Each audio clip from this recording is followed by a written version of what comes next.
he asked my dad for my hand in marriage. And my dad was like, that's my baby. And he started crying and, all of that. But he was just like, it's really up to her. But he was just like, don't move too fast. You guys take your time. And so he had told me my dad said that. But then, of course, he still, less than a month later, he's proposing. We just got married. And and so the kids are in this bedroom because we done turned this bedroom into all it is that we have is a blow up. Everything else is just basically my office still. So, the kids are in here and we go in the bedroom and he locks the door and, he does whatever he has to do for his 2 little minutes of fame. And and so like the kids are knocking on the door while this is happening. And I'm just like, this is so stressful. Like this is supposed to be, the first day, and we didn't celebrate it. It was just so rushed and just so raggedy. Like I don't know how else to say it. And then about 6 weeks later, because about 6 weeks later, I realized I did not have my cycle, and I took a pregnancy test, and I'm like, oh my goodness, I'm pregnant. And so instead of focusing on what one man has done to me, I have to focus on what one man has done for me. I can't focus on that negative stuff. I still have to trust God,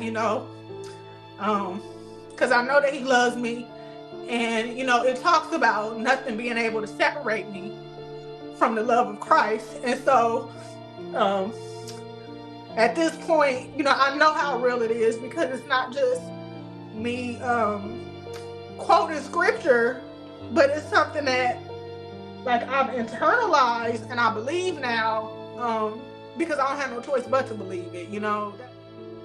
What's up, everybody? My name is Mel, and welcome to Life Coaching by Mel. Here at Life Coaching by Mel, we speak truth regarding the nuclear family. And if you're new to the channel, do me a favor, hit that subscribe button, hit that notification bell so you get each and every one of my videos. Hit that like button for me.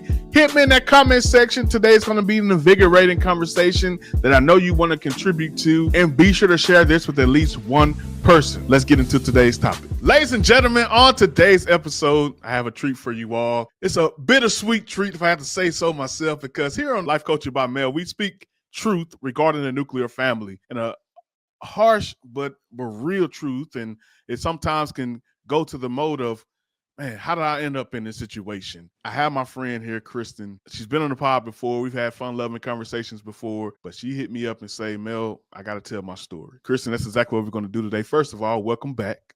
Thank you. It's an honor to be back. Oh, man, it's always great to have you on. Ladies and gentlemen, today is going to be a story about love bombing. Today's going to be a story about possibly narcissism. Today's going to be a story about having the rug pulled off from under you as a woman. I promise you don't want to miss the end of this story, but we have some good news at the end, which is the Lord. He always reveals himself in our harshest times. But Kristin, the way I want to start this conversation, because you told me the end already, so I want to set this up for our audience. We want to go back to the beginning for a second. Tell us about, how was your dating growing up? Growing up, like before I met my husband, right? Or okay, like growing up from your childhood to your teenage years to right before you met him. So when I was a teenager, I didn't date like that. My mom was very protective of me because she raised me. My dad, he lived in Kansas City, but I lived in Toledo, Ohio with my mom. So I was raised in a single parent home. And, I just went to church. And so it was church all the time. It really wasn't anything like dating. And then even when I did date, it was when I went to college. And so it was like, well, I'm not bringing nobody around my mom. And then I don't have to worry about my dad because he's, living across the country. So it wasn't like real trial and error. It was just like you found out the hard way that, he's not the one. And one of the things that I noticed is like I never dated a saved guy. So I didn't even know, what does a saved man look like? And so previously, in high school, you just talking to people. And in college, you actually start dating and exploring, your sexuality and everything. And then you're just going with the flow, especially if you're out of the household and you just have a chance to kind of live and be more free, and the culture of college and the campuses and everything like that. So yeah, I didn't really know any. I don't know, like it was saved guys, but they was kind of like dweebs and just like socially awkward and everything. And so, that wasn't my type. And then, now it's like when you're looking for somebody like that, if they profess that they're saved, or, they have that lip service, it's that surface level lip service where they say, they love Jesus, or they say they believe, and they even go to church. It's these people that they even go to church, and they might be there every Sunday, but they're just pew warmers. They're not really sincere, they're not really living it. But then you add that love bombing on top of it, and it's like, well, it's a nice guy. He goes to church, he's treating me to this and that, and we going out to eat at Fogo de Chao all the time. And so it can be blurring when you're looking at all the gifts and everything like that, if it makes sense. It definitely makes sense. So you would say, just in general, your experience was pretty limited prior to meeting this current, or the husband. Correct. I went on a few dates before meeting him, but if it didn't seem like it was working, I wasn't trying to force it. So it'd just be like one date, and I wouldn't meet at a restaurant with the guy again or anything like that. Now, Kristin, let's go into it here. What happened? Because we hear this story all the time about, got these men who set women up and all those things. And, it's tough as a man to hear it, because, I'm not the most innocent person myself. So I don't want to set the conversation up. We all have a past. So I don't want to set the conversation up as if we're trying to ridicule totally, but let's definitely tell the truth. What happened, Kristin? So I met this guy on Facebook dating, the Facebook dating app, and we matched. And I met him at my office the first time, and everything went well. And he had kind of like this dry personality, but he was real sweet, and just like matter of fact, he was a business guy as well. And it seemed like we had a lot that we could relate with in common, because he knew I was a Christian. Oh, I'm a Christian too. He knows I'm a businesswoman. Oh, I'm a businessman as well. So it's all of these things that now I'm realizing is that emulation and mirroring. But even though it was true, it was like he didn't have the same heart, as me. And so and when I say that, I'm saying, like, how you have a heart after God. So the first time I met him, then he was like, well, because we just hung out at my office, because I have this the little workspace rentals, like Industrious and WeWork. Yeah. And so that was just a safe place, because there's security there, and nobody's really in there, because it was over the weekend. Actually, it was a holiday, so it was pretty empty, but it was still a safe location to meet at. And then while we're there, he's like, I've been wanting to do this. It was like a candle lighting concert. And so he was like, do you want to go to this? And I'm like, oh, okay. So he's already booking the next date. And then he was like, you want to go to the movies later? And I'm like, no, I don't have to do that. Like, because we was already there for like 3 or 4 hours, just kind of like talking. So, but it was just like, he started planning stuff already kind of like back to back. But it's like, okay, well, when I was dating, it's like, okay, well, I can date somebody on Friday, and if that don't work out, I already got another date planned for, Monday, or, something like that. And so it was just like, well, if he's serious, he's already planning, to see me on Friday and then to see me on Sunday. So he put it on a very accelerated program, the dating experience. So it was different. Trying to think. I'm trying to think of how everything played out, because it's really just like a whirlwind and tornado how fast everything happened. But So let we me ask you just this, just mhm. maybe just to help you out. What was the first moment that you realized this was potentially something serious? So when we met at the restaurant, uh you know how they do like little friendship rings or girlfriend rings or whatever. So he just had like a rose, and it was, it was Fogo de Chao. And he had already told, so it was a couple of things even before we met up at the restaurant, which was, I think, like the Friday after we actually met, that next Friday. So it was just different songs I was sending him on YouTube. And he was like, well, don't you have Apple Music? And me being frugal Franny, like, I have Apple, but I don't have like the Apple Music app anymore. And he was like, well, I'm just gonna add you on my family plan. And I'm just like, okay, well, that's weird, but thank you, And so he added me on the family plan. And then midweek he was saying, yeah, I'm just gonna go ahead and delete Facebook data. That's stupid, that's not no point anymore. And so he said he was deleting it, but I was just like, okay, I just let him say that. And I just kind of was like, well, I'll just keep watching and see or whatever. And so I kept mine. And then when I met him Friday, he had the rose for me, and then like a little girlfriend ring.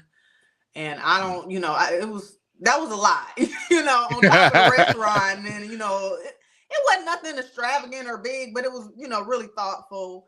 And then I do something for my clients where I do like a retie and a facial for them. Mm-hmm. And I just do that for like a couple of my clients. So, if it's somebody that's like traveling from pretty far, I'll add on that service for her. And so I was kind of telling him about it, and he was like, oh, I have these, what are they, compression boots? He was like, I have some compression boots, because he's a physical therapist. He was like, do you lift their feet up while they're getting, their facials? And I'm like, yeah, I elevate their feet. He was like, well, that'll add to the experience if, you do the compression boots, you're doing the facial, and so they're getting the massage on their legs, and then, the facial from you. And so when I met him at the restaurant after we ate, he had the compression boots in his car, and he put them in my car, and he was just like, you got to slow me down, because I'm always doing, so much. I'm really generous. And, so he's just like doing all this stuff, and it's so thoughtful, and it's catching me off guard, because I'm not used to guys doing that much or seeming that serious. Yeah. And this was what time, like how far into the situation? That was like probably like a week later after meeting him. Yeah. And at that point, there was no sign of like, this is potentially something that's too fast for you? Or, well, you did mention him going off the dating app was too fast, but once he gave you the rose, were you just all in? I was convinced, like, okay, he could potentially, like, I wasn't giving up the black book yet, but I was just like, he's really serious, because, it's just one rose, but then it was just the other stuff on top of it, like the compression boots, and, we're out, I had never been to that restaurant before. So, it's impressive. It win you over right there. Fogo on play. Yeah. Yeah, I saw you had went for your anniversary. Yeah. We actually had our reception there for our wedding.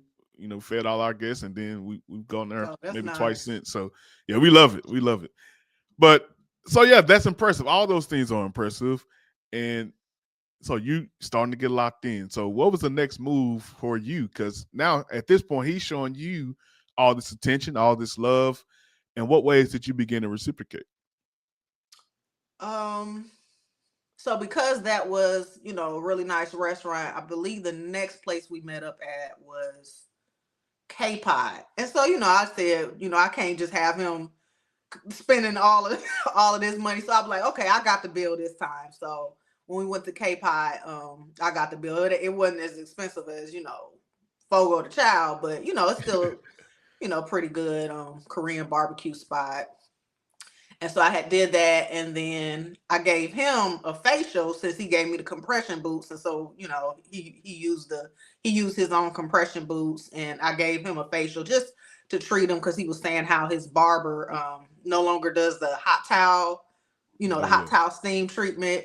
And so, I said, well, I can treat you to that since, I have everything anyways. Right. So you did that in a tangible way, but at that point did your heart shift over and start to give him more of your affection, and that you believe it was more Yeah. serious on your end? Yeah. And we Because still at the even, weak point. Oh, go ahead. yeah, because even like I don't post about, dating or anything like that. But even with that, like I had posted, and it still worked with my business because it's like, okay, I'm giving facials. And so I posted, giving him a facial. But usually I don't show that because I don't service males. And so I had showed, his facial in the time lapse version. Yeah. So you locked in, Kristin. Now is any part of you hesitant at this point? Because it seems like he was all in kind of from the beginning. I know as women, it's a little bit, you want to be more hesitant, but so are you full on hesitant at this point, or are you just saying, hey, he's just another guy? I'm still hesitant, but then I'm like calling and talking to people. So like I'm calling my dad, like, hey dad, I'm not sure. I think I met somebody, he might be it, and so my dad's like, well, I gotta come see him and I'm coming to visit. And so, he planned it out for a month or so later, just to see, what is this guy about? So yeah, it got serious pretty quickly. Yeah.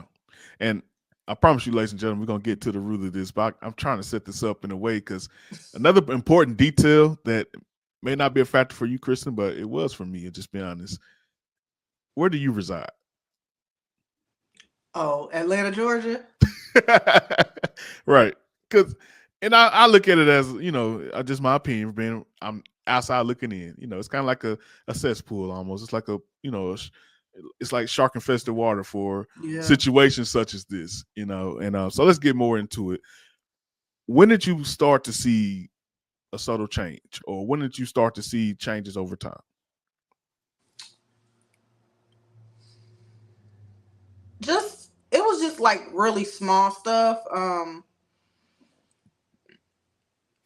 For instance, he was talking about how he wanted to propose, and he wanted to do it on a hot air balloon. So it's supposed to be a surprise, but I don't know. I ended up asking him a lot of questions like, what's going on? And so he was like, well, I want to propose on a hot air balloon. And he said the price, and I said, no, you're not doing that, because I'm thinking if we do end up together, our finances are going to be combined. And when I found out the price of that hot air balloon, he was staying in an Airbnb, in a 1 bedroom in an Airbnb. And so I said, well, what you're paying for an hour for two of us to be on a hot air balloon, you can pay, 3 or 4 months for your Airbnb. So I was like, that's not economically feasible. That doesn't make sense for you to spend that much. And I was like, you don't have to do all that. That's just overkill. That's too much. And he was just like, well, it's not that big of a deal. I got it. And he was like, he was waiting for his house to sell. It still hasn't. And his ex-wife is living in it. And so, yeah. So he pays, he still has to pay that. It's court ordered and everything.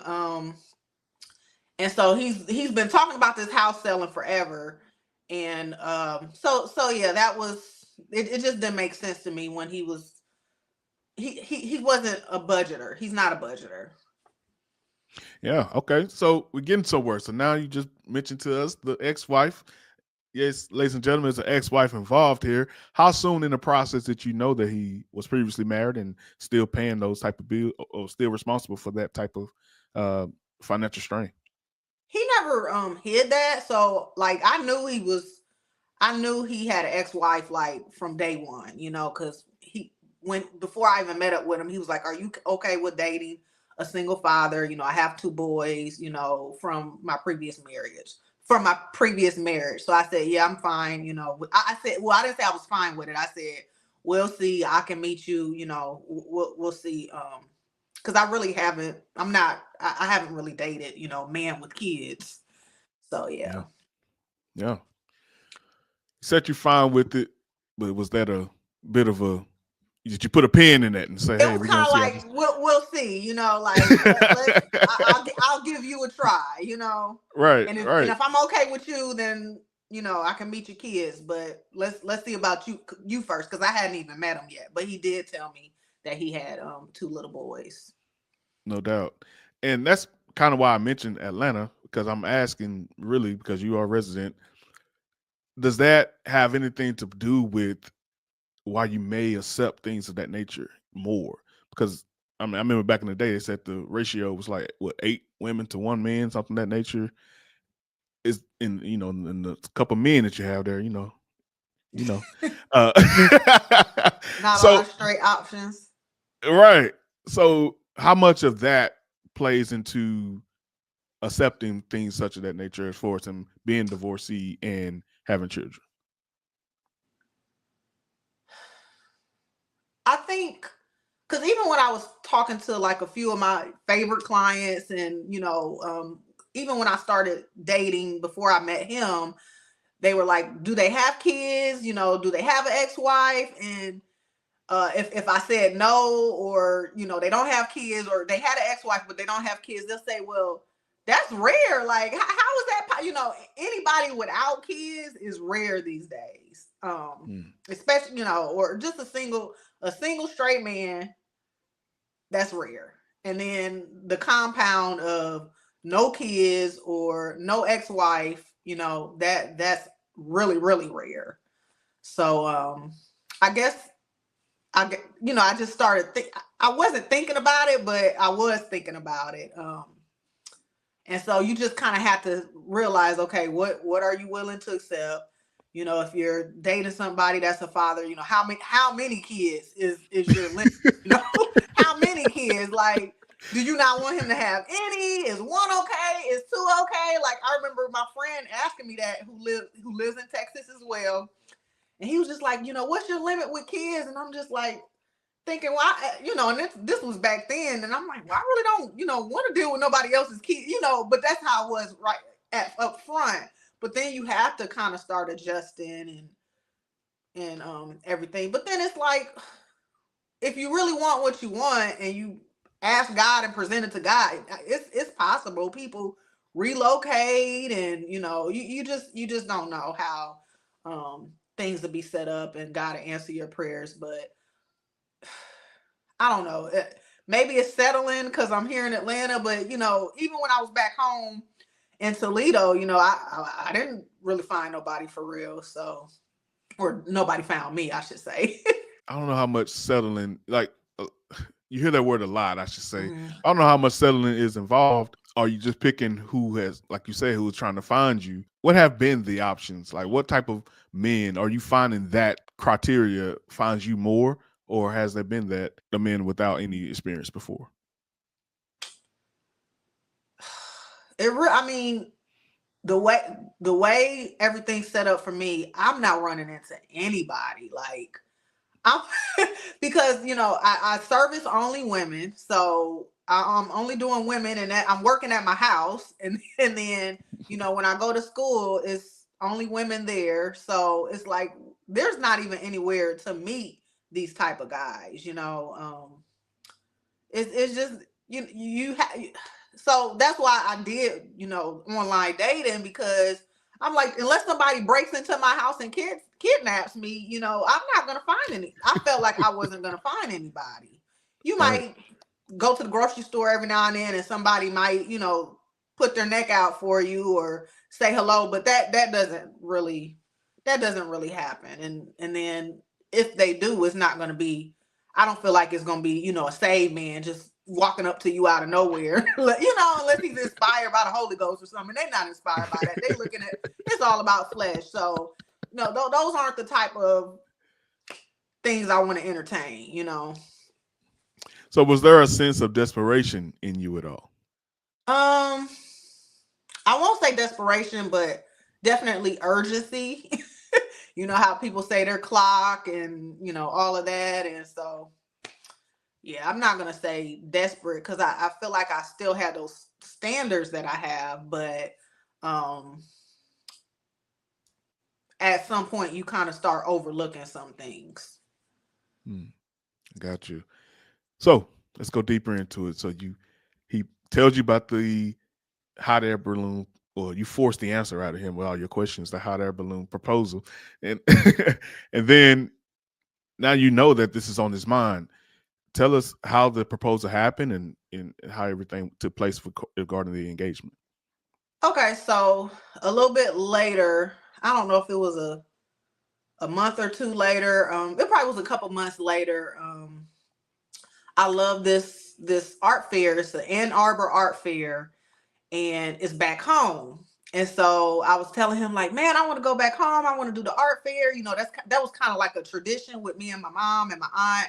We would just all go up there, and there's all these different vendors and, you know, just street pieces, and it's just everything. Everything that's there, you know, food, music, whatever you're looking for, paintings. And so I'm just like telling him about it. And I think the next thing I know, like he either booked a ticket that night or booked a ticket, you know, the next day for us to go to Detroit. And so when he booked the ticket, the layover was in Maryland for like 5 or 6 hours, and his parents live in Maryland. So we went to see his parents. So I met his parents, and then we went back to the airport, got to Detroit, and so he met my mom. And he proposed to me. We did the Ann Arbor Art Fair, and then my granny was cooking dinner for us. And so when we went over there, he was like, is your mom coming? I'm like, yeah, you know, she can come. And then I know my Aunt Michelle was coming to meet up with me there. And so he proposed in front of my family, wow. in front of them. Yeah. So, and so he already had, you know, bought the tickets, and then he already had the ring there. And so, yeah. Yeah. So what was the reaction? I mean, from your family and his family when they found out? He didn't tell his family because we just met his family that Friday beforehand. And then the Saturday we were at my place. And so he didn't tell his family, which I didn't realize he didn't tell them. Like, I know he told like his brothers, but he didn't tell his mom. And, you know, my mom and Aunt Michelle and Granny, they were, you know, surprised. But in the back of my mom's head, she's thinking, you know, this is a bit fast, but she's not really saying anything. But, you know, she of course, now I know, you know, all of her thoughts and everything. But yeah. Where were we at on the timeline at this point? Maybe like 3 months in, 2.5, 3 months in. Yeah. Okay. And so you told your parents about him prior to the engagement, of course. Had they given you any type of thoughts beforehand, before the engagement? So yeah, because my dad had already came before the engagement, and he met him, and, you know, he didn't have nothing negative to say, but he asked my dad for my hand in marriage. And my dad was like, you know, that's my baby. And he started crying, and, you know, all of that. But he was just like, you know, it's really up to her. But he was just like, you know, don't move too fast. You know, you guys take your time. And so he had told me my dad said that. But then, of course, he's still, you know, less than a month later, he's proposing.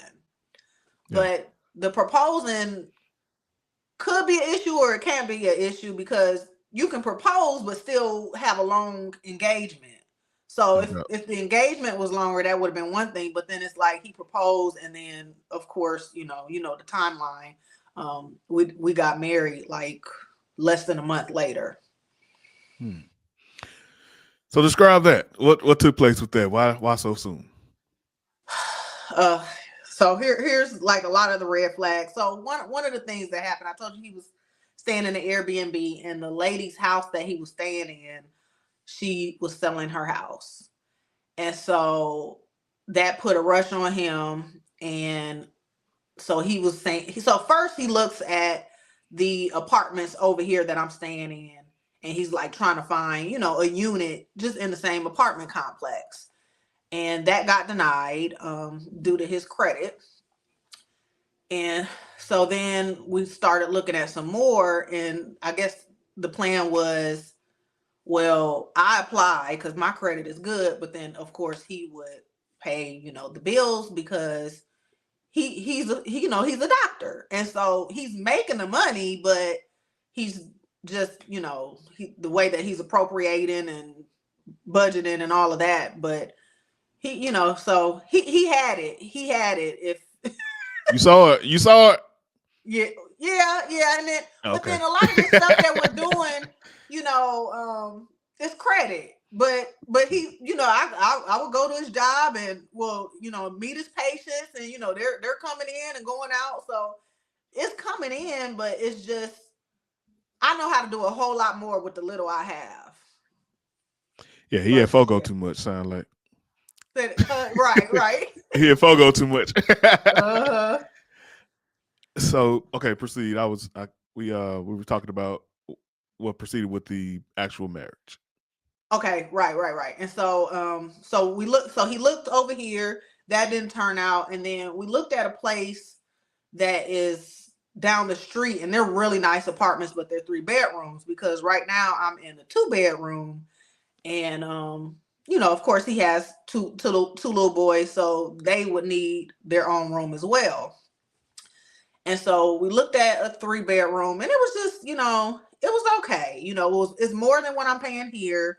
And I wasn't crazy about the setup, because, I operate my business out of my home. And so it was like carpet and stuff. But anyways, I wasn't crazy about it. It didn't really work out for me. And so I'm just figuring, okay, we'll just hold off on the whole getting married, moving in together.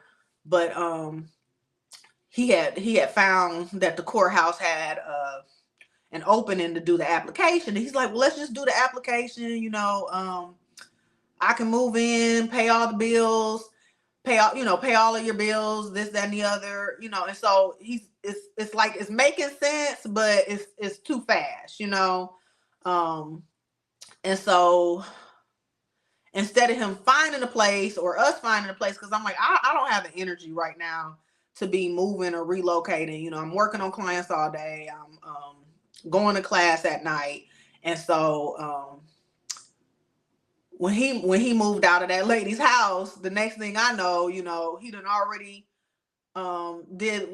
did the application, the marriage application, and then he's moving in, that night. Found somebody to babysit his kids, and he's just coming in with everything, the stuff, it's cluttered now, like, and I'm just like, oh my goodness, it's just happening so fast, Yeah. So yeah. So, wow, first off. So let's break each part of that down. So let's go to the kids for a second. So he has full custody? No, half and half. So he gets a week with them, and then the mom gets a week with them. They're in the same county neighborhood, so they're going to the same school, and they're able to pick them up. They're both nearby. Yeah. Okay, gotcha. So, but you knew full on, this entire time that this is a package deal. Like they would have to live with me with a okay. Right. And how does that make you feel, just going into that? It was overwhelming. But I was just like, okay, well, he's a good guy, a nice guy.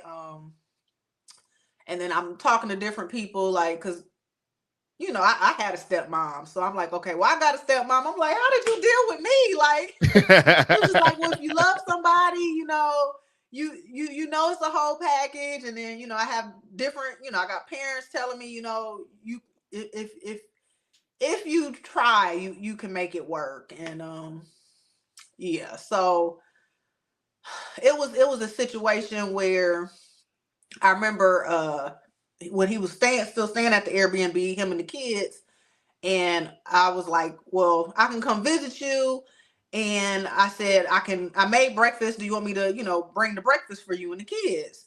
And he said, yeah, what'd you make? And so it was bacon, pancakes, and some eggs. And so I bring the stuff over there, and the 3-year-old is eating a bowl of ice cream. And so I'm like, why are you giving him ice cream? And I cooked, and I'm traveling to McDonald's from Tucker, and you give him a bowl of ice cream. So he's full and he doesn't eat. And then the older one is picky. And so he just eats I think it was sausage that I made. He just eats it was either the sausage or the bacon. He just eats the meat. And, I had cut up the pancakes, put butter on them, syrup, all that stuff. And then, the eggs, made everything for them. And, they're just playing over the food. And I see him because they're getting up and going to the bathroom, just everything but eating.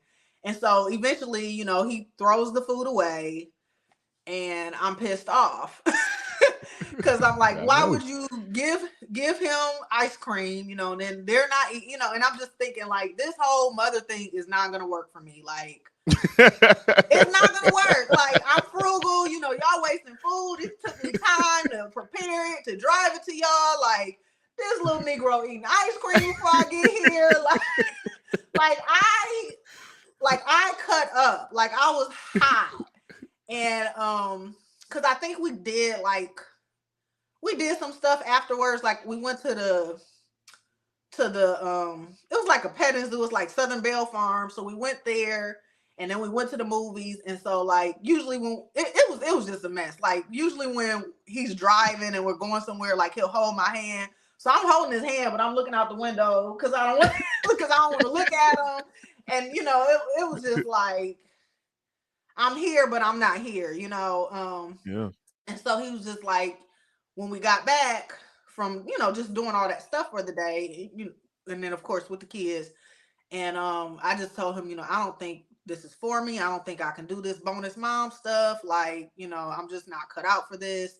And then I think when we were at the movies, it was this little game station. So he had went to use the bathroom, and then I'm left with his 2 kids.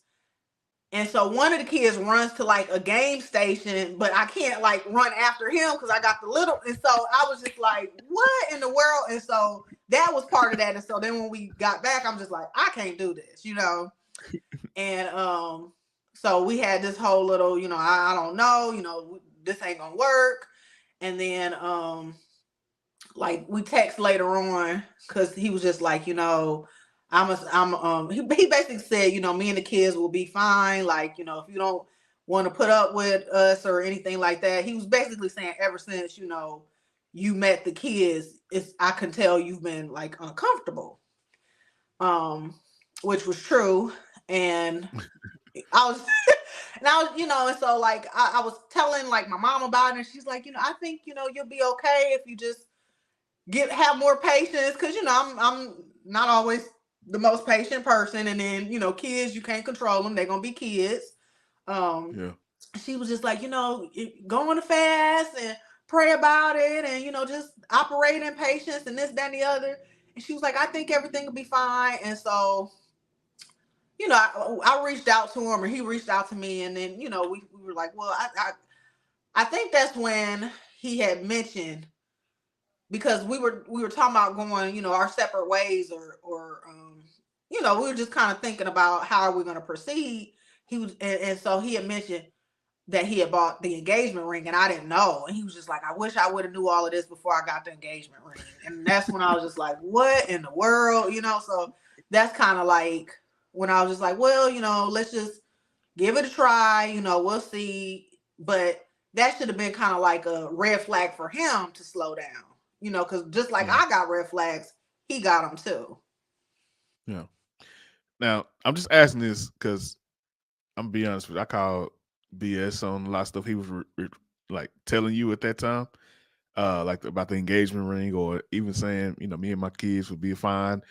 It's a term they use nowadays. We kind of overuse it. Call it, gaslighting, or Okay. call it.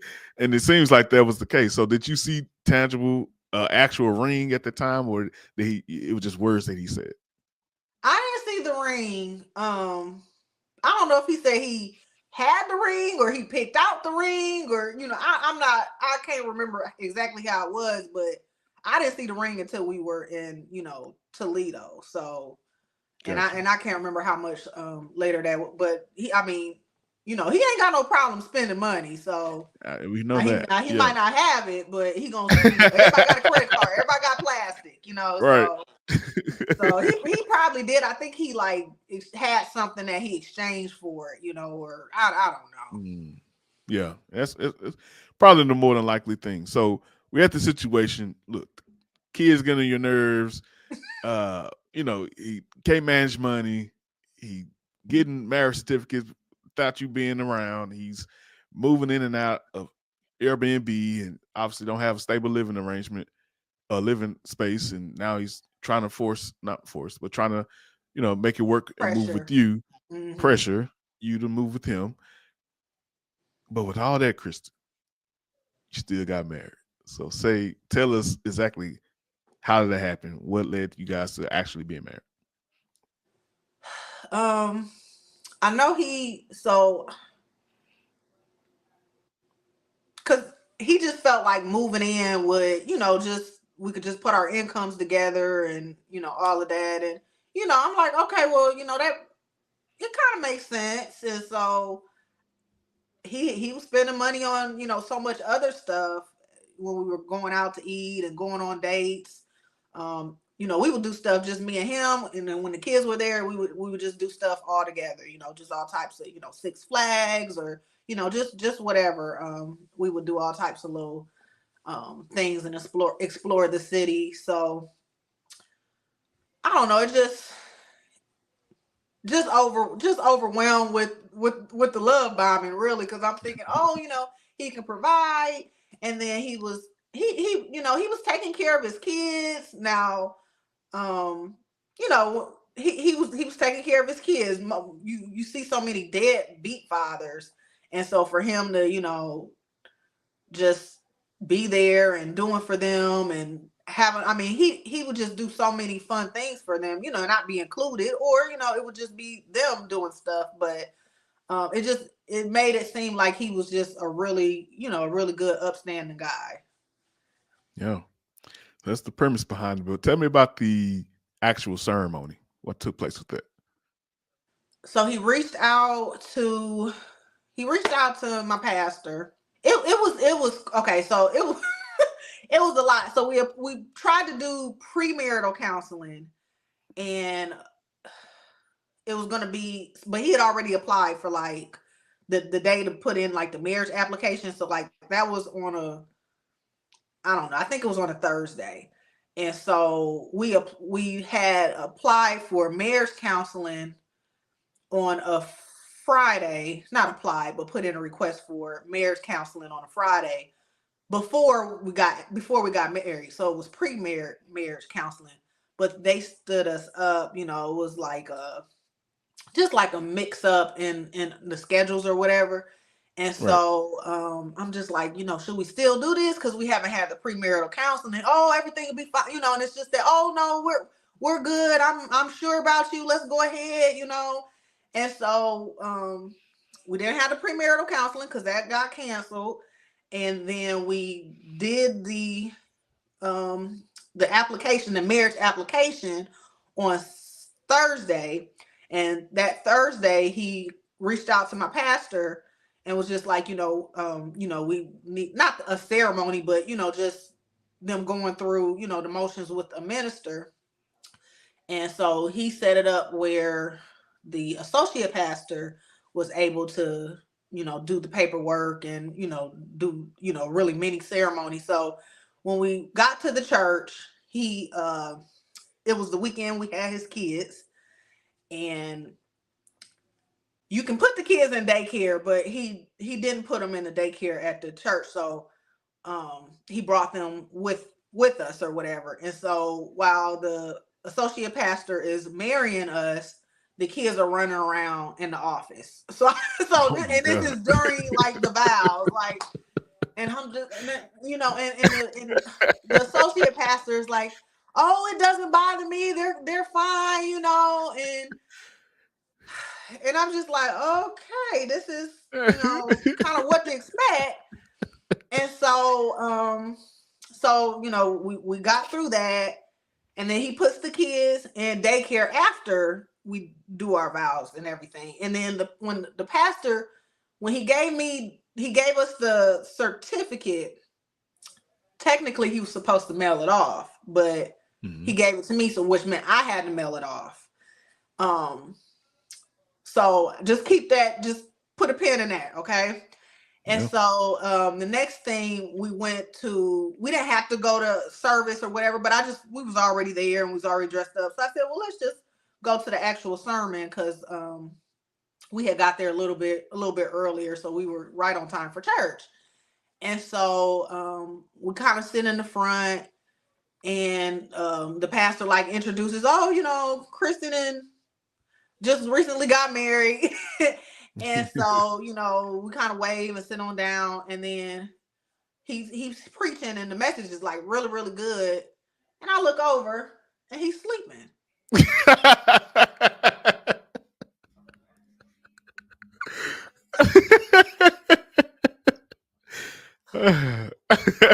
And so like he's telling me that he's sick or he has a cold or whatever, and I'm just like, okay, you know, whatever. And so we get so I mean, he was in and out of it, like just in and out, because I'm like, you know, he's just in and out of it, and I'm just like, this is crazy. And so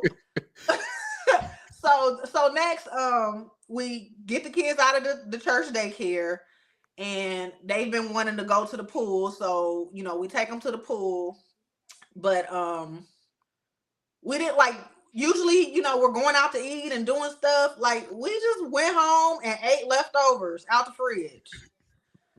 And the kids wanted to go to the pool, so we're doing what the kids want to do. So we took them to the pool, and so then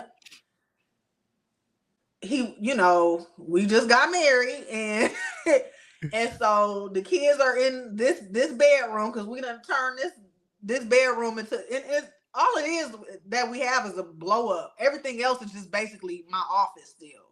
So you know, the kids are in here, and we go in the bedroom, and he locks the door, and you know, he does whatever he has to do for his 2 little minutes of fame.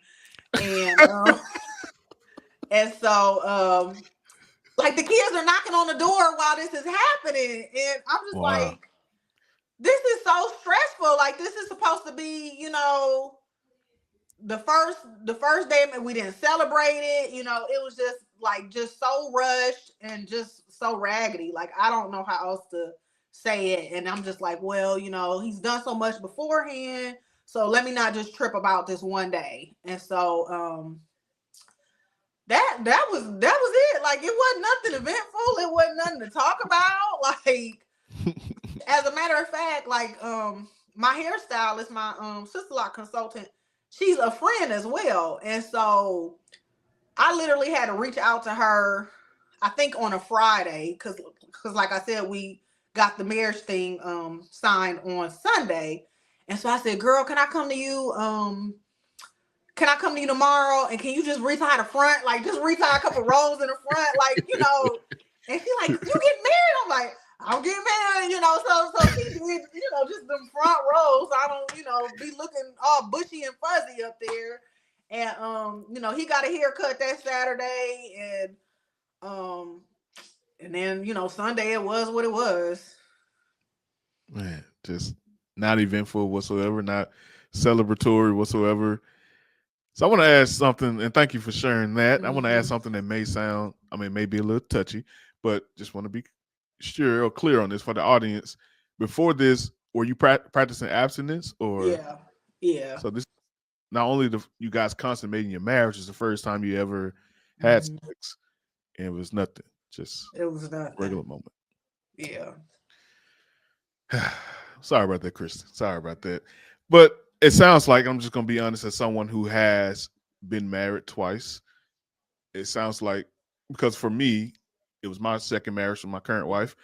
It was her first marriage, but so I knew going in, this is going to be, something that need to be extravagant for her, or something that's Mhm. at least a groundbreaking moment. But for me, it was amazing because it was her. But I will be honest and say, the nerves wasn't as there. I mean, there as much as it was the first time. Kind of knew what to expect, Mhm. and but yet and still, it was I look back at it when it is by far top 5 every day of my life, and Okay. but I only say that to ask this: when you look back at it now, do do you see like that it didn't matter to him? Did it seem like to you that that day, or just the fact of being married, wasn't that important to him? Um, I think it was more something for convenience for him. It wasn't about a covenant. It was convenience. It was,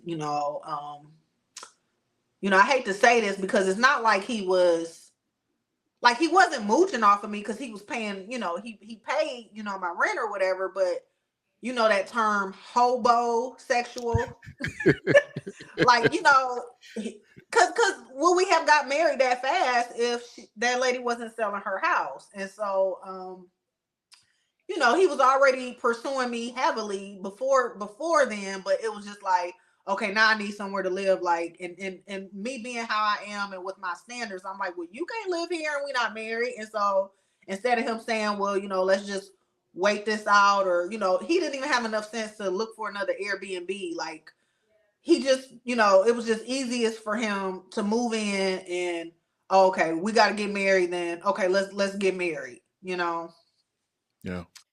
So it's um more about. Oh, go ahead. yeah, so I feel like it was more about convenience for him. And then I remember even mentioning, like, it might have been like the next day or something, like, we didn't even really, do anything. And so he went and bought like a whole bunch of flowers and a card, you know, for, I guess celebration or whatever. Um, but it was just like all these curveballs that were coming. Like, for example, their mother, for some reason, like, this had never been an issue, but for some reason she could not get them, because usually they do their trade-off on Monday, and something was going on, and she was just like, can I get them, can we do it on Wednesday instead? So we were planning on, celebrating on Monday. And so now we can't, because the kids are still, there. And then of course, I got school, and then Tuesday. So I'm just like, well, and then Wednesday's here, and they're gone. But it was just a lot. It was a lot. It was a lot. How was the day to day? Like when now you're a married woman for the first time in your life. You're Mhm. with someone that at one point you saw so much hope in, and but it's all happening so fast. What is the day to day like for you guys? Well, even before, so I'm working during the day and I'm in school at night. So now he is traveling from McDonough to my area, which is about 40, 50-minute commute, maybe. Yeah, maybe like a 40-minute commute. And Okay. so, he was leaving work in the morning, like, around 7ish in the morning, because the kids got to be at school by 7:45, either school or daycare. And so he's leaving in the morning. I'm doing my clients. I go to class. When I come home, the kids are already asleep. And he might cook something. He'll cook, or something like that. But it was really just us seeing each other in the evenings. And then of course that doesn't include the weekends. So the weekends we would have, but the weeks were, that's how it was. Yeah. So it's kind of a normal family, normal day to day, typical, I should say. But was there any rifts or any type of like disagreements, arguments throughout? Yeah. So just because he said I could, like, tell the kid, correct the kids or whatever, discipline them. But and I would say stuff to him or whatever. And then he, for the most part, was on top of it. I just, they didn't have consistency because they're with their mom for a week, then they're with him for a week, with their mom for a week, with him for a week. And then now they're with him, but he's moved in here. And so that's a change, so it's just a lot. That's a lot for them. And, they weren't bad kids or anything like that, but, it's just everybody's raised different or, does stuff differently. So, I'm a little more strict and, but that's how I was raised too. Like, Yeah. So one of the things, like, I feel like kids need to clean up behind themselves, because if they don't, they're just gonna wreak havoc and make a mess. And they weren't like, they just kids, but you have to, it's just stuff that you have to teach them. And so, like, the young one, like, he'll eat his little dinner and he, he doesn't wash his hands after dinner, and then he runs upstairs and then he's like rubbing his little fingers on the wall, and I'm like, and so I called him back down, and the dad was down there too, and I'm just like, he need to get this markup off the wall. And so I already had a wet paper towel, and I already had like some dish soap on there. And so the dad starts cleaning. I said, no, he made the mess. He needs to clean it up, because he needs to remember not to do it again. Because if you clean it for him, he's gonna keep touching these walls. No doubt. And so he gave it to him and let him do it or whatever. And the little, are you mad at me? He's like, no, I'm not mad at you. Just don't touch the walls. So stuff like that was happening. And I'm very, very particular, because I've been a single woman, independent, living at home by myself, and so it's me living at home by myself to not only you moving in too soon, you got your 2 children here as well. And it's not their fault, it's not their fault. And so, it's stuff like you're supposed to season woks and cast iron, skillets, and, he's just using them regular and washing them regular, and this rust on them. And so I'm leaving sticky notes behind, like, hey, you got to season my cast iron skillets. He don't know what seasoning is, and then, you cook this meal and you don't wash the dishes afterwards. And I'm like, that's part of cooking, is cleaning the dishes as you cook the meal. Like, I can cook a meal and just leave all these dishes here, like, so. And so, stuff like that, like, he's just half doing stuff. Like, I look at my my air fryer, and it's still, stuff from, like Gook and stuff. And I'm just like, well, what is this? And then, like, if you're gonna like bake some chicken or do it, if you ain't trying to clean up, put the aluminum foil, line it with aluminum foil, so I can just pull the aluminum foil out and throw it away, because you're not gonna clean it. So, and so it's just stuff like that just is common sense to me. But you rather just put the meat on there raw and just leave the juice on there, and I gotta clean it. So I'm getting stressed out, and I'm fussing about everything, Yeah. because you done moved in my place. Kristin, you sound like somebody who's single for a long time and enjoying yourself. I do, because I solitude is nice. I'm the single lady. I'm still like this now. Right. One side of my bed is made, the other side is clean clothes and a remote and pillows, and hey, that side of the bed is occupied. It might not be a man there, but it's something, So yeah, I love it. But those all, and this is as hilarious as it is, I know it's frustrating at the time. Those all are relatively still kind of normal things that you learn. It just puts more pressure on it when you got kids there first off, and then you so new in the relationship. It's hard. So let's get to the end. How many months was from beginning to the day you got married? How many months was that? Oh, let me see. A little over 3 months. A little over 3. And then not all the way 4, but yeah. Gotcha. And how long were you guys married total? technically I'm still married to him. Still married. Gotcha. Okay, but he moved out a month and a couple days later. What caused this? Uh, so the sticky notes, because he done already told me, you know, he don't want to read no more sticky notes. And I'm like, well, how am I supposed to tell you? You want me to text you? You want me to wait till I see you? Because when you're thinking about it, it's like, let me write this down. So I didn't put no more sticky notes up, but I'm just irritated now. And then my mom had said she wanted to do a video call and talk to us because she didn't like how fast everything happened. Of course, she would have liked to come, but when we got married, but it was so rushed that, how can anybody come, And so she did a video, she requested a video call. I didn't know what she was going to talk about. And when we got on the phone, she started off going in on me, which is, I'm used to that.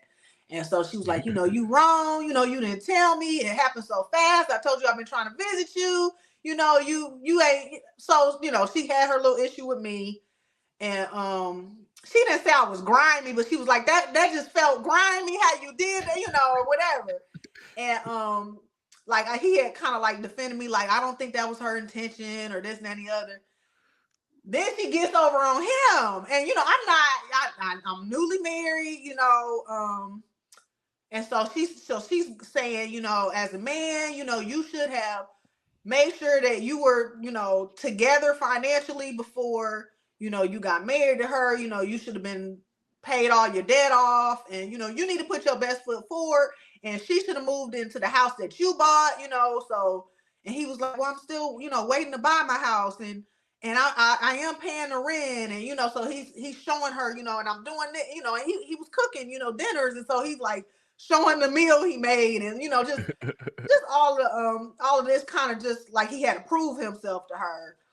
And it blindsided him, because when we went to Toledo, we stayed there, and she like really went above and beyond.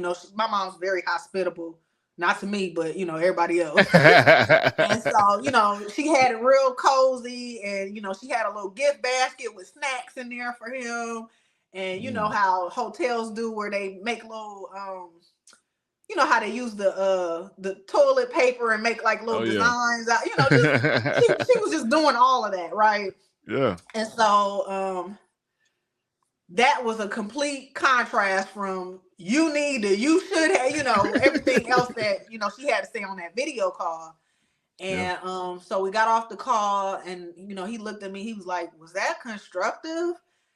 And I was just like, I don't think so, like, because, we tried to deal with her issues, and like it was just kind of like whatever we said, she was just like, whatever, like, I'm not hearing it. That ain't, that is not, it's not sufficing, it's not good enough. And so we got off the phone, and a couple of weeks later, he was just like, all that stuff that your mom said is, still bothering me. He was like, because, I'm not no bum, like, I'm paying the bills, I'm doing what I can to help out. And so he definitely felt some type of way. It was an attack on his ego. So that was the first thing. The second thing was what I told you in confidence about,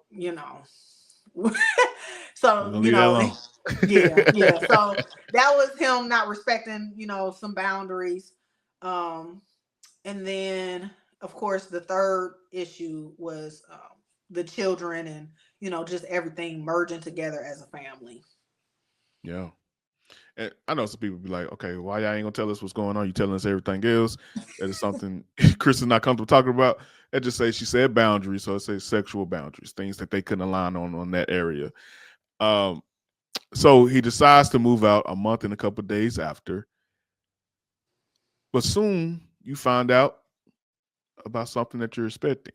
So tell us about that process. So so he moved out, and filed for an annulment, and of course I didn't contest it because I'm like, look, we just been married for a month. You know, he can move in just as fast as he can move out. So it really wasn't no big deal to me. Like when I was in the world, you know, I've been in relationships longer than 3 months, you know, so just call it a glorified boyfriend. You know, I lived it.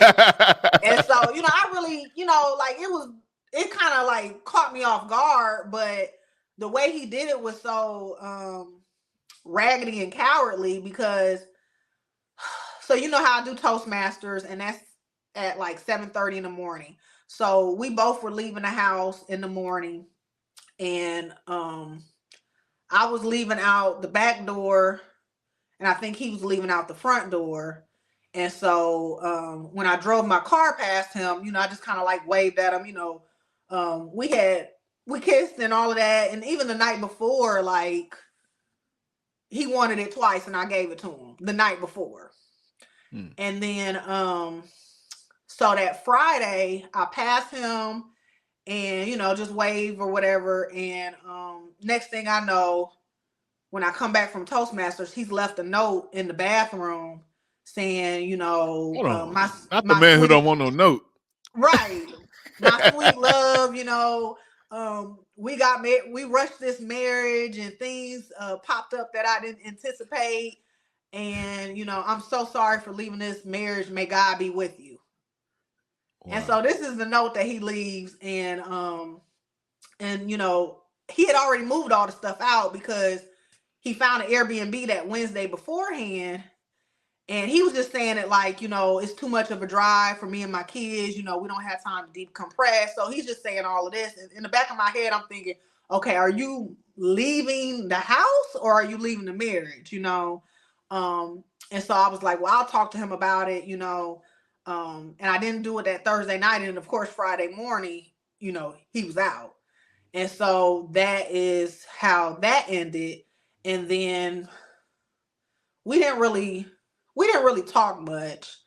Because we kind of, you know, came to an understanding. I'm like, look, let's just go our separate ways and move on. And, you know, we can live like we never met each other or knew each other, because it's not, I'm thinking at this point, you know, it's not like we have a house that we got to split up or a shared bank account or kids or, you know, anything like that. So I'm thinking, oh, this is going to be clean cut.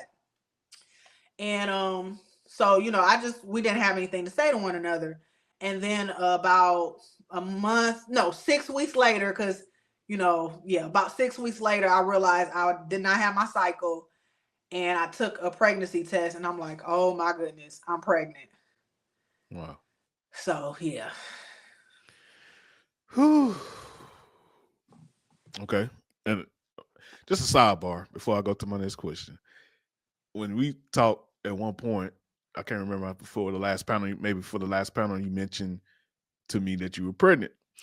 And I ain't gonna lie, Chris, I think very highly of you. You know, I'm gonna talk about you to Vera, my wife, a lot. And so when you told me that, I went to her like it was one of my little sisters had said she got pregnant. I'm like, no, not Chris, because at that point I knew you two were together, but I didn't know you two were married. So I'm like, not Kristen. Kristen had a baby out of wedlock. Not Kristen. I'm like, no, because ain't no way they got married that fast. So what happened? But anyway, so it's just a side note. I had to put it in there out there because, you know, but, you know, it don't make the situation no better because I still, you know, of course, my heart goes out to you. However, going back to the question, off of me now. Once you found this out, I'm sure you mentioned it to him. And so what happened with that? When I mentioned it to him, you know, I didn't even call him. I just texted to him because that way, you know, you can however long it takes you to process it. It's not like I got to hear your response over the phone. And so he sent me this emoji with like the dizzy eyes, like, you know, whatever. And so he was like, was that one line or 2 lines? I'm like, it's 2, because, you know, if it can be a faint line, but it's still 2. And I said, no, that's 2. You know, I'm pregnant. And you know, he called and we talked, and he seemed kind of okay about it. Like, he was stressed out, like, man, you know, like, dang, you know, just oh my, like that. But, it caught him by surprise or whatever. And I'm just like, you don't have to talk to me right now. Like, I'm just letting you know what's going on. I just found out myself. And I told him, before I told my parents or anybody. And so, well, besides my stepmom, because she, I had went to visit her, and so I took it there. But anyways, he was okay. He was just okay. And then maybe 2 or 3 days later, we talked on the phone again. And, I wasn't happy about the situation either, because I didn't want to have a baby with him, especially, somebody that left you a month after y'all got married. Like, he's a flake, how can I put any weight on him? And so I remember him saying, because I had already, I had disconnected. So he wasn't, I had blocked him on Facebook, Instagram, any of that. I blocked him.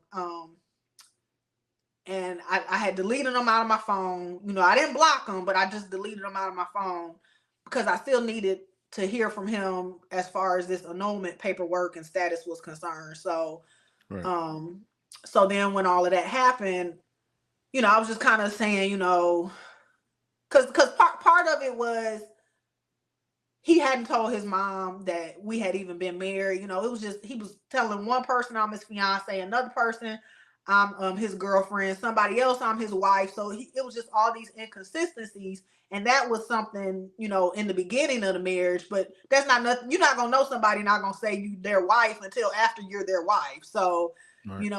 That was one of the things that irritated me. And so when I was just like telling him I'm pregnant, I'm like, your parents don't even know we're married. So, are you going to tell your family, that you have another kid on the way or what? And he was just like, well, let's just hold off on that. My dad's sick, and, my grandmother's funeral is in December, and, just all this stuff about why he's not going to come clean about any of it. Yeah. And, I was just like, because I asked him, like, are we going to be a secret? Like, what's going on here? And I have his mom's number, but I'm not reaching out to her, because he really should be the one to talk to his mom. And so, I'm explaining my frustrations, and he was just like, well, the way that you feel about me, if we have a kid, you're going to have to deal with me for at least 18 years and this, that, and the other. And he was just like, can we just put this behind us, and I'll pay you. I'll send you the money. And I'm like, no, and I told him I'm keeping this baby because I trust God to provide, not because I'm expecting anything from you. Like, what you choose to do, if you're doing it right or you're doing wrong, either way, God is still the person who provides for me. And so, I couldn't believe he said that. And I'm just like, you are supposed to be a Christian according to you. This is what you're saying. So you're supposed to be a Christian, but you're talking about murdering your own child. Yeah. So, yeah, it was shocking. I was thinking he was going to take it the other way. Like, okay, we need to work this thing out, be on one accord, because you got to deal with me for the next 18 years. He was like, no, let's get rid of this problem. Yep. Wow. Easy in, easy out. Yeah. Let's move on to what started to be revealed. You told me early on in the story about the ex-wife. So how did that begin to come into play, where now you beginning to know more of his history? So I had asked him when he was saying, when he mentioned abortion, I'm just like, okay, I don't know who I'm dealing with at this point, because his wife had said something. They have to communicate through a court appointed app, as far as text messages and voice messages and all of that. I remember when I told him, tell her that you're engaged, because, you're going to be bringing them kids around me. So, let her know. And so he told her, and she had said congratulations. And she said congratulations, but then she said it ain't going to last but 3 or 4 months. And she was just like, she'll see, your mask and, this, that, and the other. And so I was just like, okay. And so he had asked me, well, what do you think about that? And I'm just like, well, everything he had told me, he said it like she was just crazy, right? And so I'm just like, well, don't pay no attention to that. That's a word curse, blah, blah, blah, blah, because I'm just going off of everything that he's told me. And then, he's being all extravagant, with the love bombing. So, but I don't know it's love bombing. Like, I didn't have no terminology, for it until you experience it and you're dealing with the aftermath.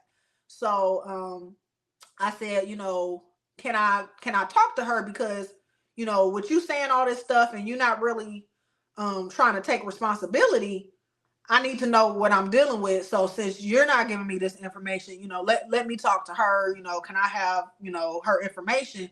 Of course, he's not giving me that information. Like, that's not, it's not going down like that, where he's not going to facilitate us meeting up. Because if it would have been a time to facilitate us meeting up, it would have been before we got married, or even while we were married, because them kids is they live in my house now.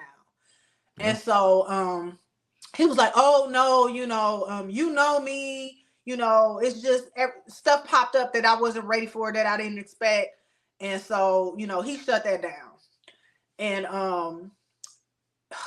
he even knew like a physical therapist that was that like helps pregnant women or whatever. And I said, well, connect me with her, y'all can work something out. And he was just like, well, I really don't want her in my business like that. So I'm like, but I need, help, I need, care and everything. And so I'm like, you can at least check. So he gets back with me. He's like, well, she only takes patients in Henry County. And, I'm DeKalb County. And I'm like, this is, he's lying.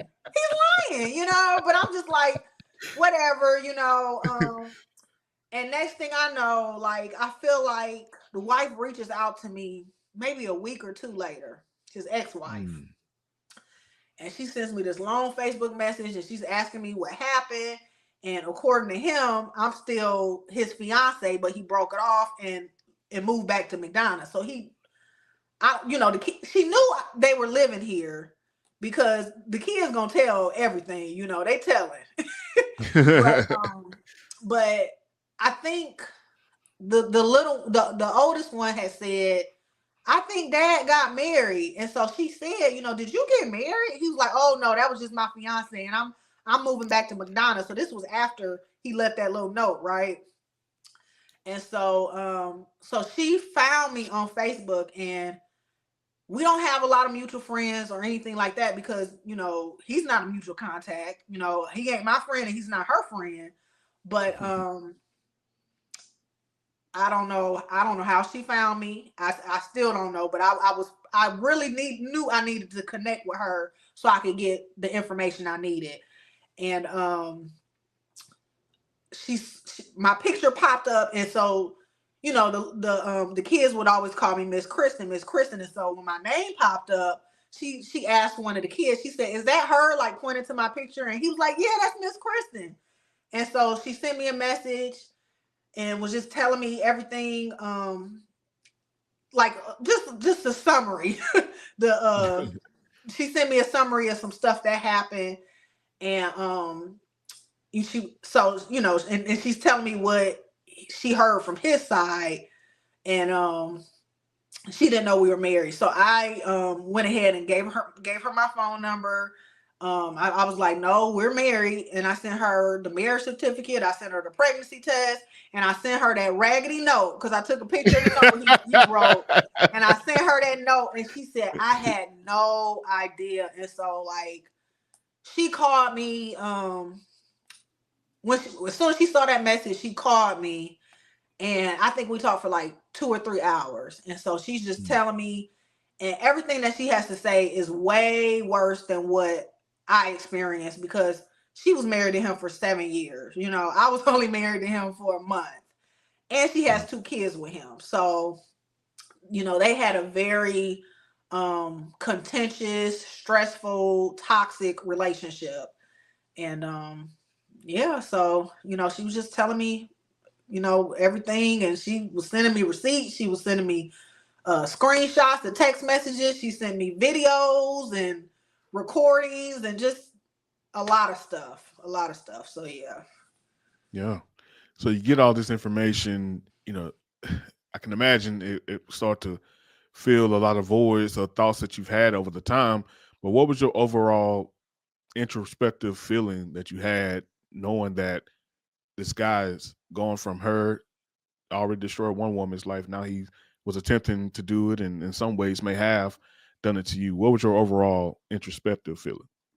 I mean, I was mad at myself for, allowing everything to happen because, regardless of everything that he did, like I still was in control. I still could have said, let's wait longer. Let's not move this fast. And then it's like, well, why wasn't I catching these warning signs, or why was I overlooking red flags? So, just introspectively, just beating myself up. But I don't know, like looking back, it was crazy because she had so many similarities. She's from up north. She's from Detroit. I'm from Toledo. That's 45 minutes away.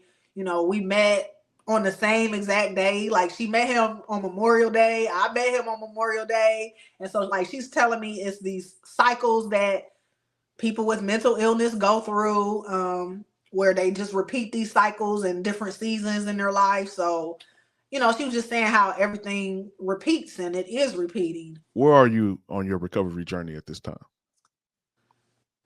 So, right now I just feel like I'm in that hole, but I know like I can get pulled out.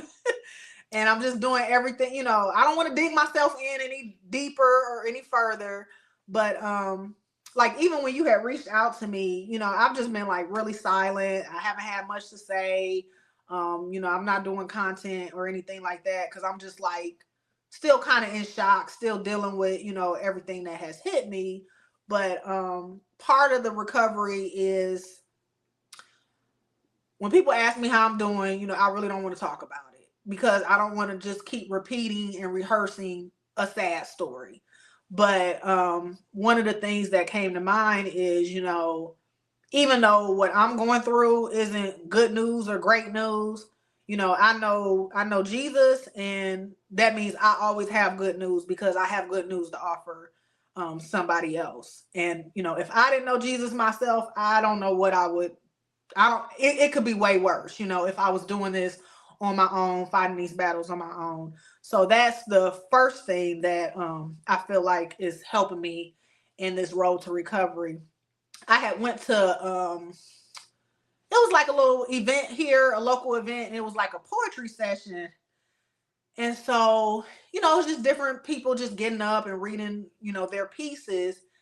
And it was some really dark poetry that some people were saying, and it was just like, oh my gosh, and so this was people that don't know God, but they're dealing with that trauma, but they don't know how to get that healing or get that deliverance. Because some of it was good, but it was dark. But it's honest, and sometimes you just crave that raw honesty. So I had bought one of the lady's books, and then when I'm reading her book, it's just like all this cussing and all this F-bombing. And I'm like, okay, I like honesty, but I don't need all of this. This is not, this ain't what I need. And so I'm just like, I'm buying this poetry book, just to support, local artists. And I was just like, I'd be better off in the book of Psalms. Like, that's poetry. And so that's when I was just like, okay, let me get back into the book of Psalms, get back into Proverbs. Because, David was going through and he was just crying out to God. And, but he was all over the place, so he was dealing with, he was dealing with those low moments, the valley of the shadow of death. And then he has these high moments where he's praising God. And so it's really this roller coaster. And that's when I was just like, okay, I got to get back into this word and just really apply this word to, all the situations I'm dealing with. Yeah, that's powerful. Definitely powerful. Yeah, I often relate to David because you have the ebbs and flows of life, and It seemed like, they was in this war and in this battle. It was like, man, God, where are you at times? Sometimes you just really feel that. But then he would always find himself worshiping and glorifying God because he know he's there. And so you told me about you have this board that you've been working on that's helping you with that recovery and healing. Tell us about that. Yeah, so it's just like, how people do vision boards. I'm not calling it a vision board, but it's really just like a hope board. And so I got this big old, what do you call these things that the artists have? These big I guess canvas. I'm not sure. I'm not an artist. No, I'm just those joking. big notebooks. Yeah, So big I notebook. got this, and just to deal with everything. So I have different categories. Nice. And the first category is provision. Another category is protection, direction, faith, and then I'll have like my prayer requests and my answers. So when I'm dealing with all of this and I'm just like, okay, God, I'm a single mom now, and so I've been praying for resources. I've been praying for the right community, and just different people have been reaching out to me, clients, people I haven't talked to in a while, people from my old church, just you'd be surprised. And they're just like, you've been on my heart, what's going on? Hey, if there's anything you need, I'm here. And so that was an answer to the prayer. But God's just showing me, okay, this is your support team. These are the people that are here for you. On top of that, I just finally got off the wait list for biblical counseling. And so Wednesday I'll be able to meet with a biblical counselor. So, all of that is stuff that's going to help me. But so like, for instance, when I pray about provision, I'll say like, Lord, I pray, Lord, that you will provide for me and my baby, whatever it is I need, prenatal care, any supplies, and, whatever it is I need, Lord, I ask that you will provide it for me. And then I just start quoting those scriptures because, his word isn't going to return back to him void. So I'll say, according to Philippians 4:19, my God shall supply all my needs according to his riches and glory in Christ Jesus. Matthew 6:33, seek first. You said, if I seek first your kingdom and your righteousness, and all these things will be given to me as well. Matthew 7:11, you said that if somebody that's evil gives good gifts to their children, how much more is my heavenly Father going to give good gifts to me if I ask him? And so, that's provision. And then I'm asking for direction. God said he promises to teach and lead me in the right way. That's Isaiah, 47, 17 through 18. So, the provision, the protection, the direction, and then faith has really been helping me because it's like I walk by faith and not by sight. 2 Corinthians 5:7. I can look at everything, everything looks bad, but if I'm operating in faith and not based off of what I see in these circumstances, then it's not hopeless because it's based on my faith and not based off of facts. And so it's like I have to place my faith above the facts because we all know what the facts are, and if you're looking with your natural eyes, you can't deny it. But so and then it talks about, okay, faith comes from hearing, and hearing through the word of God. So I have to read the word, read it out loud, listen to the word, play it in the background. So all of these things are helping me because it's not just something playing in the background. Like, you can use that scripture as medication for whatever it is that you're dealing with. And, it talks about thinking on good things, thinking on positive things. There was a time where, like maybe the ex-wife was reaching out to me and she was giving me a lot of information. And it was like a fire hydrant coming at me. And I was just like, okay, that's enough. And I know she had really good intentions and she has helped me out with information that I needed that I'm sure I'm not going to get from him. And so she has been very helpful, but it was kind of like a point where I'm just like, okay, that's kind of, I've had my share, that's enough for now. Let's put this on pause. Now, if I ask you for more, thank you. Cause she's always willing and helpful to give me information. But, it talks about in Philippians thinking on things that are just and good and honorable. And my ex isn't those things. Like, I'm not going to sit up here and, I don't know how to sugarcoat it. So I'm just saying, I can't think about him too much. Like, when I put my focus on him and what he's done to me, it's like I'm making him an idol. It's not, because you can make somebody an idol in a positive way or in a negative way. So if I'm focusing all my energy on you because I worship you, I'm making you an idol. If I'm focusing all my energy on you because I hate you, I'm still making you an idol. And so it's kind of like you have to train yourself to be neutral and just to really just focus on God. And so even in this situation where it's like, okay, we hear all the time in our community, man ain't. Yeah. Oh, you want me to say it? Right. I don't want to have that mentality. Like, okay, I met the wrong one. I got married to the wrong one, but I'm not bitter. I'm not like tainted or anything like that. I just got to move on. I just got to move forward. And so instead of focusing on what one man has done to me, I have to focus on what one man has done for me. And so regardless of, if this man loved by me and disowned me and just left me out to hang, just left me hanging, just left me out to dry, there's another man that has died for me, that, has bled his blood for me. There's a man who, loves me and intercedes for me, and that's Jesus. And so I can't focus on that negative stuff. I still have to trust God, because I know that he loves me. And, it talks about nothing being able to separate me from the love of Christ. And so at this point, I know how real it is, because it's not just me quoting scripture, but it's something that like I've internalized and I believe now, because I don't have no choice but to believe it. That's the only option. That's the only hope I have. If you have hope in anything outside, if you have hope in this world, you're going to be miserable. But if I have hope in God, I know that I'm an overcomer. Oh my goodness, Kristin is so powerful. And what you landed on right there is a quote I love.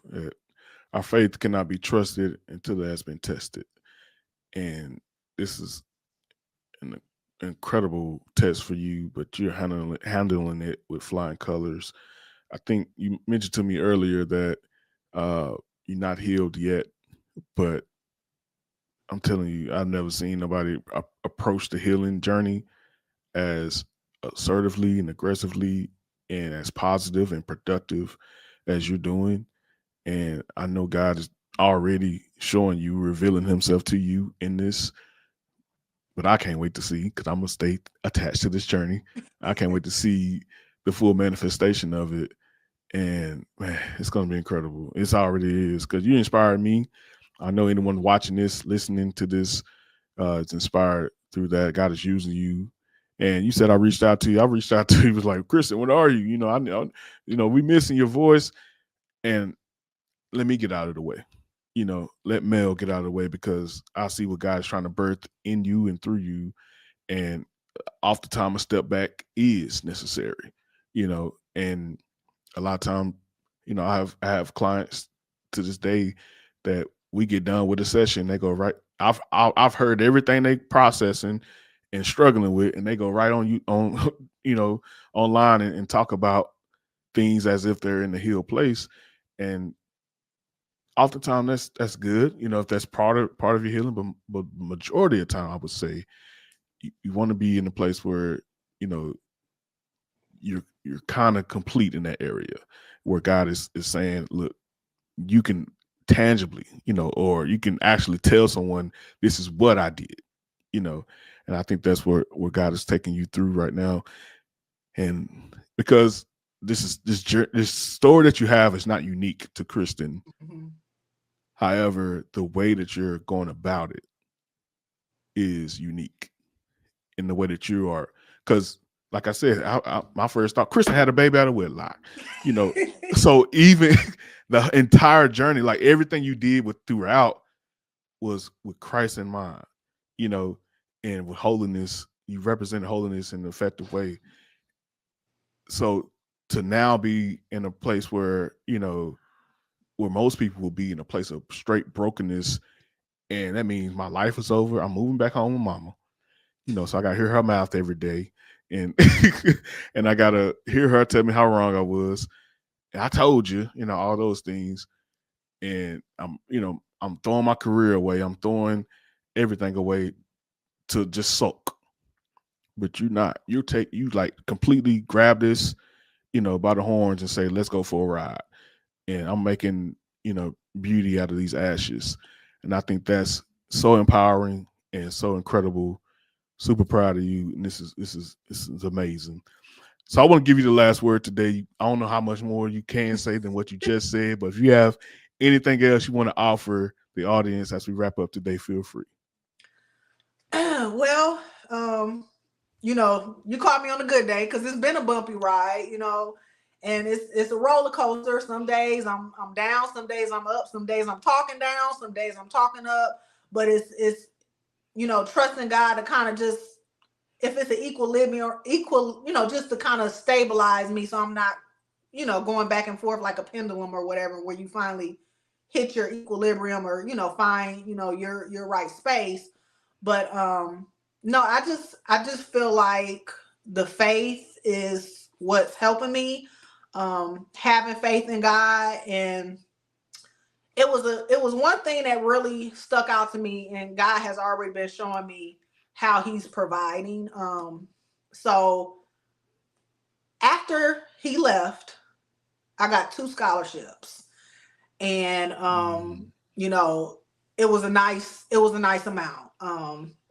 I really don't. And then on top of that, I've been able to pay off my student loans, and they're under like $2,000 now. So, that's nothing, because it was like over 20,000, about 25,000. Wow. And so God is showing me how he's able to provide. And one of the things I noticed when I reached out to financial aid, it was a scholarship I was supposed to have that should have been applied, but it wasn't. And so, because my halfway point was April, and the scholarship should have been applied through, halfway through my education.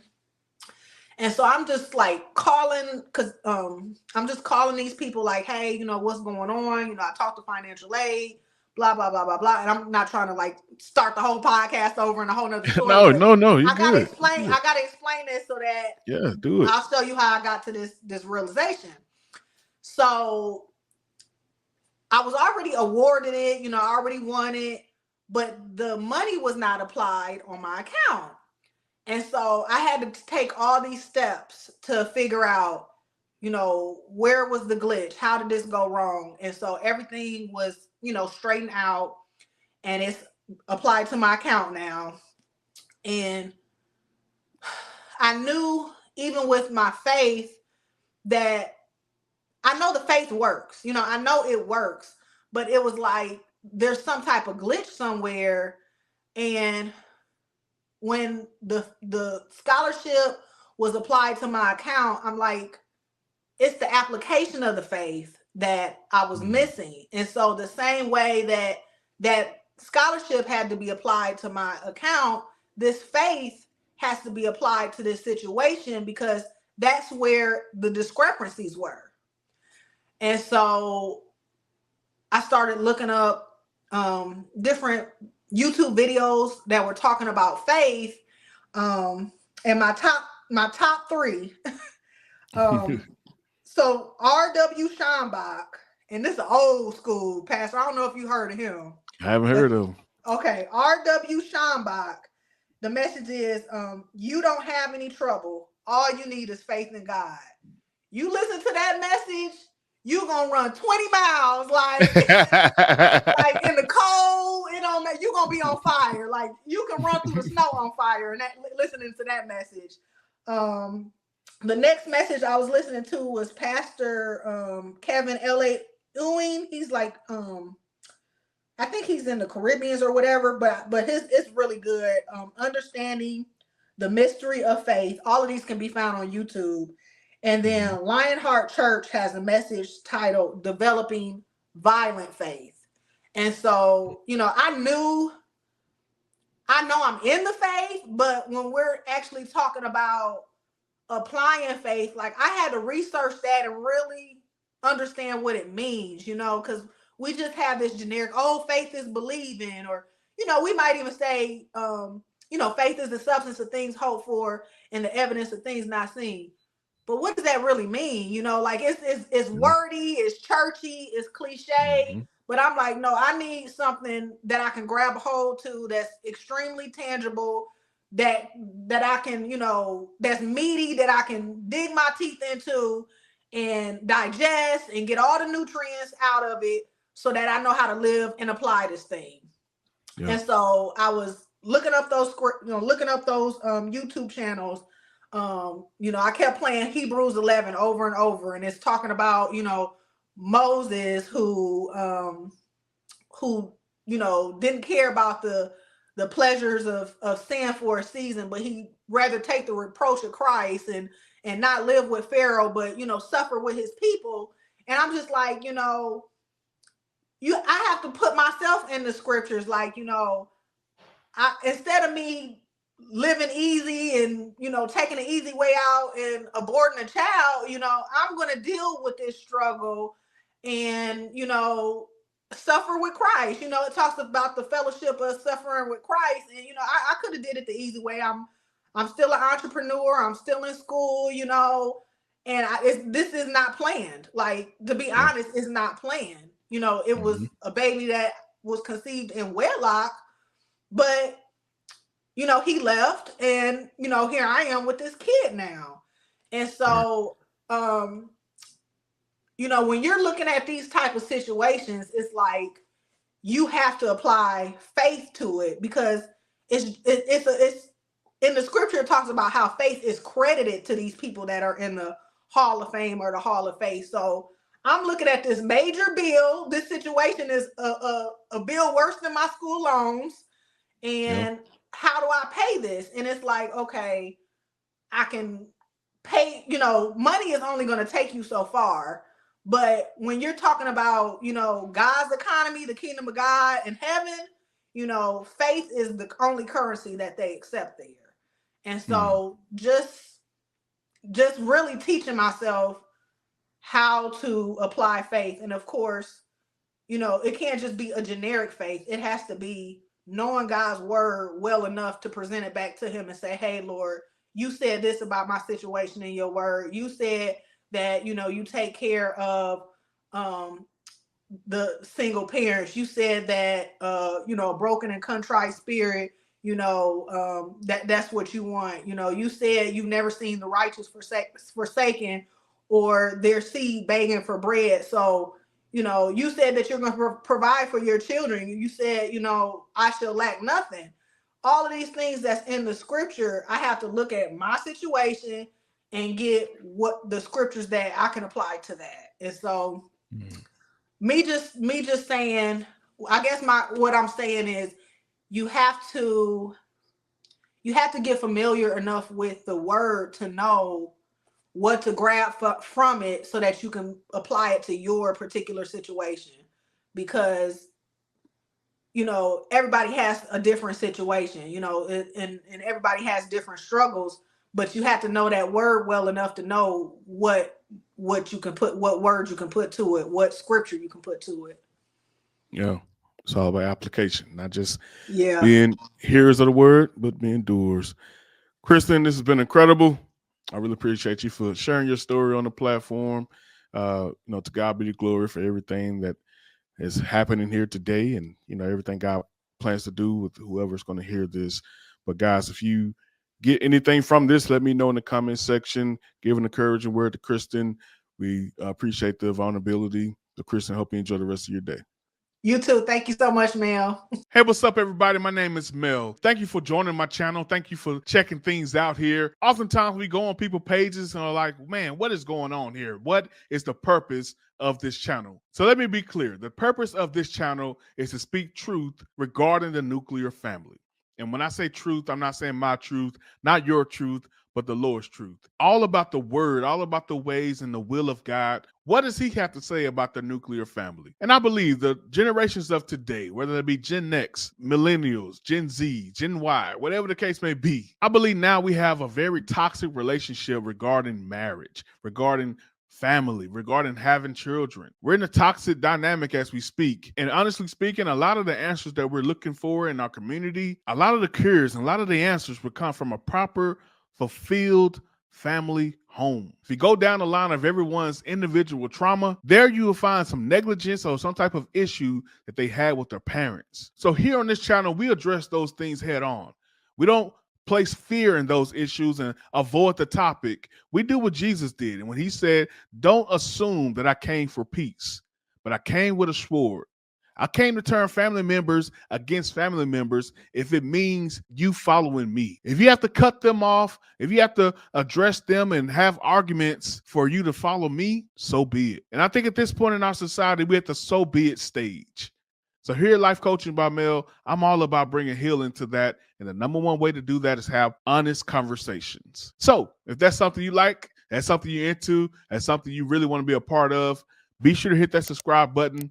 Be sure to comment. Let me know what you think about everything. I do my best to respond as often as I can. I want to hear from you guys. This is not about me. It's about healing our nation, healing our states, healing our cities, healing our community, healing our homes. Love you guys. Take care. Let's go.